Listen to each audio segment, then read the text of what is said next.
Greater సిటీలో తనిఖీలు చేస్తున్నారు ఆర్టీఏ అధికారులు. రూల్స్ పాటించని 7 బస్సులపై కేసులు నమోదు చేశారు. ఓ బస్సులో వాహనాన్ని తరలిస్తున్న వారిపైన కేసు నమోదు చేసి వాహనాన్ని సీజ్ చేశారు. పండుగ టైంలో రూల్స్ పాటించకుండా బస్సులు నడిపితే చర్యలు తప్పవని హెచ్చరించారు. కేపీహెచ్బీ జేఎన్టీయూ దగ్గర కుకట్పల్లి ఆర్టీఓ సీనుబాబు ప్రత్యేక తనిఖీలు చేశారు. వివిధ ప్రాంతాల నుంచి హైదరాబాద్కు వస్తున్న ప్రైవేట్ ట్రావెల్ బస్సుల్లో సోదాలు చేశారు.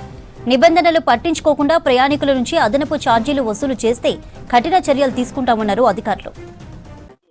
ఉదయం సీసీ బస్సులు చెకింగ్ చేయడం జరుగుతుంది. ఇందులో నిబంధనలు ఉల్లంఘించినటువంటి 7 బస్సులను మనం కేసు రాయడం జరిగింది. అందులో ఒక వెహికల్ సీసీ బస్సు సీజ్ చేయడం జరుగుతుంది. ఆ వెహికల్ డేంజరస్ డ్రైవింగ్ లాగా మనం ఇది మోటార్ సైకిల్ తీసుకుని వెళ్తున్నారు, స్కూటర్ ని. సో ఇది ఒక dangerous driving, prevention of accident దాని కింద మనం ఆ బండిని సీజ్ చేయడం జరుగుతుంది. మొత్తం 7 వెహికల్స్ మీద కేసులు నమోదు చేయడం జరిగింది. ఒక వెహికల్ ని మాత్రం సీజ్ చేయడం జరుగుతుంది. ఈ యాజమాన్యాలు మరి రోడ్ సేఫ్టీ మాసం నడుస్తుంది. ఇప్పుడు దీని ప్రకారం మరి ఈ సేఫ్టీ నిబంధనలను పాటించకుండా ఉంటే మరి మేము వెహికల్స్ సీజ్ చేయడం జరుగుతుంది. ఇప్పుడైతే మరి మేము ఇన్కమింగ్ వెహికల్స్ చూసాము. ఈ రోజు అందరినీ ప్రయాణికులను అడిగాము.